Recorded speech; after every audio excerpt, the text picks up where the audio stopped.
नमस्कार, मैं हूं प्रवीण गौतम। 203 राज्यों में बीजेपी की शानदार जीत के बाद बीजेपी ने अपने दफ्तर पर शानदार सेलिब्रेशन किया। प्रधानमंत्री ने कार्यकर्ताओं को धन्यवाद किया और तीसरी बार अपनी सरकार बनने का दावा भी किया। लेकिन शायद इस सेलिब्रेशन से बीजेपी सांसदों का मन भरा नहीं, इसीलिए आज संसद और बीजेपी दफ्तर का अंतर खत्म कर दिया गया। ऐसा लग रहा था कि मोदी सरकार के मंत्री और सांसद संसद में नहीं, बीजेपी दफ्तर में ही खड़े हैं। यह तस्वीर आप देखिए, जहां पीएम मोदी बैठे हैं, रक्षा मंत्री राजनाथ सिंह बैठे हैं, गृह मंत्री अमित शाह बैठे हैं, नितिन गडकरी बैठे हैं। वहां पर बीजेपी सांसद और मंत्रियों ने ऐसे नारे लगाए जो संसद की गाइडलाइंस के खिलाफ है, और पीएम मोदी ये तमाशा देखते रहते हैं। और हद इस बात की है कि देश के कानून मंत्री भी इस तमाशे में शामिल हैं, अर्जुन राम मेघवाल। इस संसद सत्र की शुरुआत से पहले क्या गाइडलाइंस दी गई थी, जरा वो देखिए। जय हिंद और वंदे मातरम के नारे लगाने से परहेज करे सांसद, शीतकालीन सत्र से पहले दिशा निर्देश जारी। तो इस तरह के दिशा निर्देश जारी किए जाते हैं। कहा जाता है कि आपको सभापति तक नहीं जाना होता है, आपको नारेबाजी नहीं करनी होती है गैर जरूरी, और राजनीतिक नारेबाजी तो संसद में कतई स्वीकार्य नहीं होनी चाहिए। आप चुनाव जीते, आपका सेलिब्रेट करना बनता है, लेकिन आप देश चलाने वाले लोग हैं, आपको कम से कम संसद की गाइडलाइंस का पालन करना चाहिए।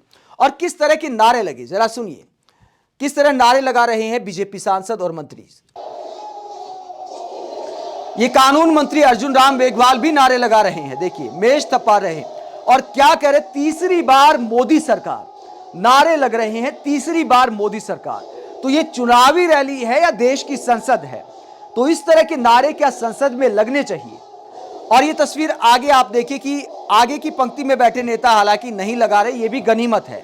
और थोड़ा सा आगे मैं आपको दिखाता हूं कि मेनका गांधी की हालत देखिए आप, जब महिला सांसद भी नारे लगा रही हैं कि तीसरी बार मोदी सरकार, तो मेनका गांधी काफी देर तक खड़ी रहती, समझ नहीं आता कि मैं भी करूं ना करूं, तो आहिस्ता आहिस्ता बस इतना ही करती हैं। और वो भी शायद हैरान है कि कितना नैतिक पतन हो चुका है हमारे देश की राजनीति का, जहां पर पीएम मोदी की भक्ति में संसदीय मर्यादा को तार तार किया जा रहा है, और वो लोग संसदीय कार्य प्रणाली के खिलाफ जाकर नारे लगा रहे हैं जिन पर संसदीय कार्य प्रणाली को चलाने की जिम्मेदारी है।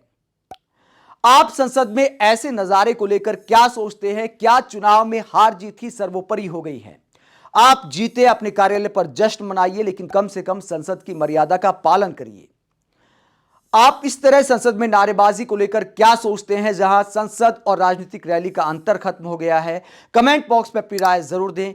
अगर आप हमारी पत्रकारिता को पसंद करते हैं तो थैंक्स के ऑप्शन का इस्तेमाल करें, वीडियो को लाइक करें, चैनल को सब्सक्राइब करें। नमस्कार।